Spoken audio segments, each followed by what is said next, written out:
किया है। एक युवा को हमेशा यही सिखाया जाता है कि हम सचमुच प्रयास करेंगे तो हम कुछ भी कर सकते हैं। एक युवा के नेता के तौर पर युवाओं के मुद्दा मेरे लिए हमेशा सर्वोपरि है। आज मैं एजुकेशन सिस्टम और नीट जैसे इंपॉर्टेंट एग्जाम के पेपर लीक की गंभीर समस्याओं पर चर्चा करने के लिए खड़ी हूँ।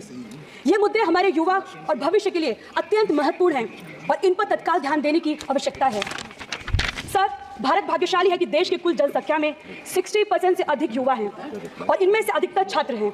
ये युवा देश के विकास कार्यों के लिए बहुत कुछ कर सकते हैं। हालांकि एजुकेशन सेक्टर को हमेशा इनसफिशिएंट बजट का सामना करना पड़ता है। सरकारी वादे बड़े ही बहुत बड़े होते हैं, लेकिन वास्तविकता में मैं इन वादों को पूरा करते हुए नहीं देख रही हूँ। इसका सीधा असर सरकारी स्कूलों और कॉलेज की व्यवस्थाओं पर पड़ता है, खासकर ग्रामीण क्षेत्रों में। सरकारी स्कूल में शिक्षा की भारी कमी है। भर्ती प्रक्रिया में ट्रांसपेरेंसी की कमी के कारण शिक्षा नहीं मिल पा रही है लोगों को। इससे छात्र को क्वालिटी एजुकेशन पे असर पड़ रहा है। सर, किसी भी परीक्षा के पेपर लीक से लाखों छात्रों की मेहनत पर बेकार हो जाती है।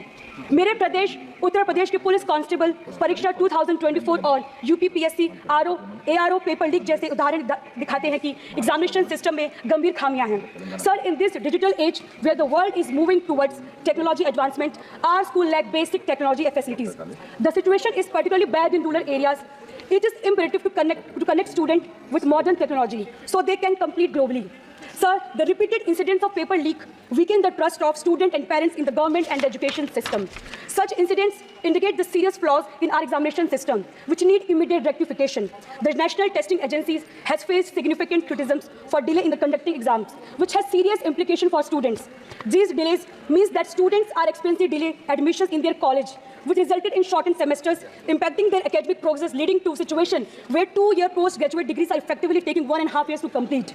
This burden disproportionately affects the students from economically and socially weaker background, who face additional challenges due to extended timelines and financial pressures associated with delayed admissions. The NTA's inability to conduct exam in a timely manner is not just administrative failure, it is real consequences for the educational trajectories millions of students across the country. Sir, हमें उचित training, routine inspection और modern technology को अपनाने की आवश्यकता है। Paper leak में शामिल लोगों को सख्त सजा देने की जरूरत है ताकि ऐसी घटनाएं वापस ना हो। हमारे छात्रों को फॉरेन कंट्री में बेहतर अवसर मिल रहे हैं। हमें अपनी शिक्षा संस्थानों को वर्ल्ड क्लास बनाना होगा ताकि हमारे युवा बाहर न जाए और यही बेहतरीन सुविधाओं का लाभ उठाएं।